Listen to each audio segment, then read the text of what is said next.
Okay, so you start with a grid, which you can scroll to the right, and if you tap once, you can flag a cell, and if you tap a second time, it gets revealed.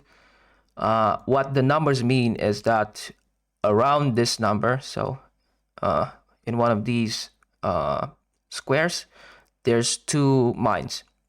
So the point of the game is you avoid tapping on any mine. So let's try to reveal this. Just tap on random cells. Okay, so some of the cells are empty. Okay, so in our example, you can see number 1.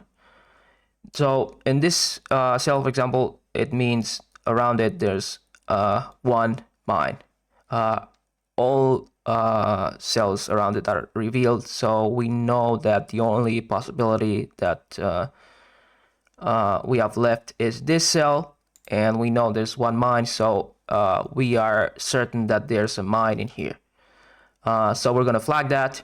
Okay, now we move on to this one.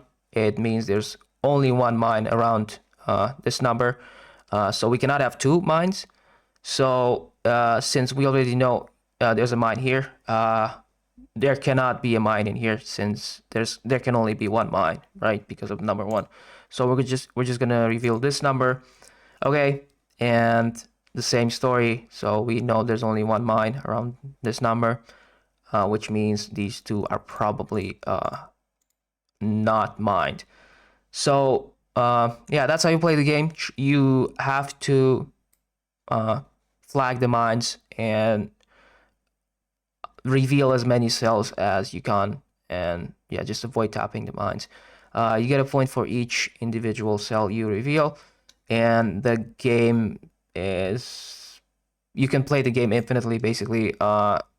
If you reveal grids to the right, new cells are added, and you can continue to scroll. I think there's a mine here, so just okay, and you can go on, and we hit a mine and the game ended. But yeah, that's how you play Minesweeper.